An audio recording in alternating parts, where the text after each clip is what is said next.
जाबो 50,000ले के हुन्छ? केही पनि पुग्दैन। मसँग जति छ त्यही पठाइरहेको छु। तिमीलाई त सजिलो छ नि, विदेश बसेर पैसा पठाए भन्दै बस्न।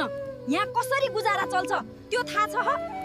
ल आजकल मसँग त ठिकसँग बोल्दिन अनि यहाँ यति हाँस्दै। सायद म नै बढी सोच्दैछु कि विश्वास गरौँ कि शङ्का गरौँ। यदि मैले सोचे जस्तो भएन भने टिकटकमा अरूसँग त मख पर्दो रहेछ। कसले मेसेज गरेछ? यो के देखिरहेको छु म? यति दिन म अन्धो भएर बसेको रहेछु।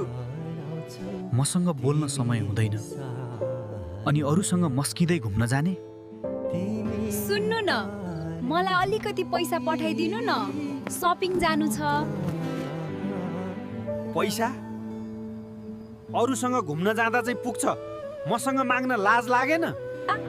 के भन्नुभएको हो? मैले त केही बुझिन। नाटक नगर, सबै देखिसकेको छु मैले। कोसँग हिँड्दैछौ, के गर्दैछौ, केही लुकेको छैन अब।